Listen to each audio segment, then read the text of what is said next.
Hello, my name is Ruri, and this is my game that I've been working on for my graded unit called Hitman Origins. Um, so right off the bat, you can see that I'm in VR. It's a VR game, and like the main thing I was trying to achieve in this game was to kind of create an interactable experience where like everything, down to the tiniest prop, had some functionality. Whether it's a random physics object you see there, or maybe like in this drawer there's a key. You can pick that up. You can do something with it. Um, but yeah, the whole point is to give the player like enough freedom to do whatever they like. But yeah, so because it's a shooter game, I guess I'll show off my gun system first. So the Glock itself is on a blueprint, which I've got specific grip poses for. As you can see with both hands, they grasp it pretty much perfectly. Yeah, so what I'm going to do is I'm going to pick up this mag, slide it into the gun just like so, and then slip the slider back, and then it's ready to fire. And test it out a little. So that's it. And then if we push a little button, it's the mag eject, and that will drop it. And then over our shoulder, actually, there's like a built-in inventory system where you can just pick up mags, and pretty much as many as you want. You just grab it over your shoulder. So yeah, and pull those back up. Now I'll just test it out a little. So first one up. Get mag over the shoulder and slide, and we're good.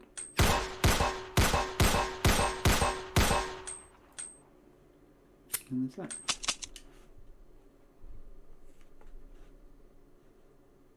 So yeah, so like the level that we're currently in right now, this is like my like starter base level. It's just filled with a bunch of things that you can interact with, like let's say this doll up here, for example. I've got like a little long range grab system going on. So you can grab things that are farther away. But yeah, the whole point is like everything's interactable. Everything has some sort of function, and it's kind of just fun to mess around with. So going on to the next room, we've got like our briefing room, which you can see through the blinds, like a little sneak peek. Leads the players over there. Here we just got our mission briefing, target, standard objective, and stuff. Pick it up, have a little look at it, and then put it down. Or if we're feeling particularly mean, maybe we can interact with the guy there. But yeah, so back in the briefing room, again, everything is just interactable. Everything moves, everything does something. Like this door, this opens here. So yeah, go on to the whiteboard here. I've intentionally left it like quite empty because I had these pens, and I just kind of wanted to let the player maybe like I don't know, roleplay a little bit. Like they could like draw up their own plan or something with the pens. I think that might be a cool kind of like gameplay feature. So where you just draw smiley faces like I do. But yeah, current plan: shoot the guy. It's pretty simple. These guys clearly don't mess around. Once you're finished in here, you know you're acquainted with like the mission, everything you're supposed to do. You've messed around with the gun mechanics and stuff. I'm familiar with the game a little bit. You've got the idea in your head that everything is interactable. It's kind of what I've been trying to get across. And then you just kind of go through that door at the end there. That's how you start the mission. But I think for now I'll just show you some gameplay clips just to give you a proper idea of like how the game looks.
Okay, so one of the things I wanted to share with you that like you might not have seen so often in the videos is kind of like how my AI functions really. So I wanted to do AIs properly instead of just like a bunch of jank code in a blueprint that I did last time.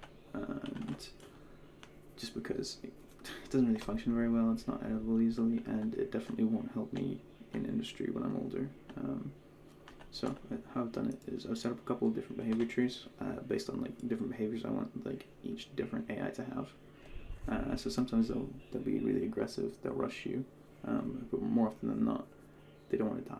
So they will try and utilize cover and then shoot you from there. So for that cover system, I'm using Unreal's environment query.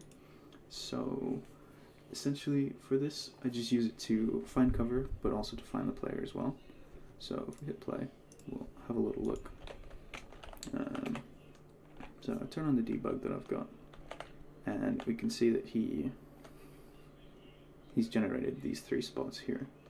So what happens is these line traces, they give out information to the AI saying what I can see, and then anything behind this wall, that's completely okay for the AI to be in.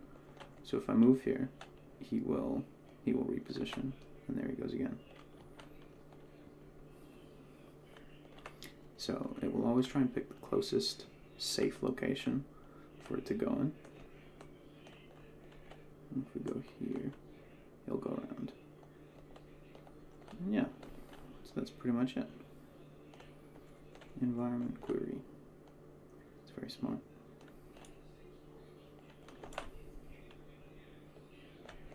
There's also custom ragdolls, but you know, they're not important. So yeah, that's pretty much everything I've got time to explain. I just wanted to reflect a little about like what I've done.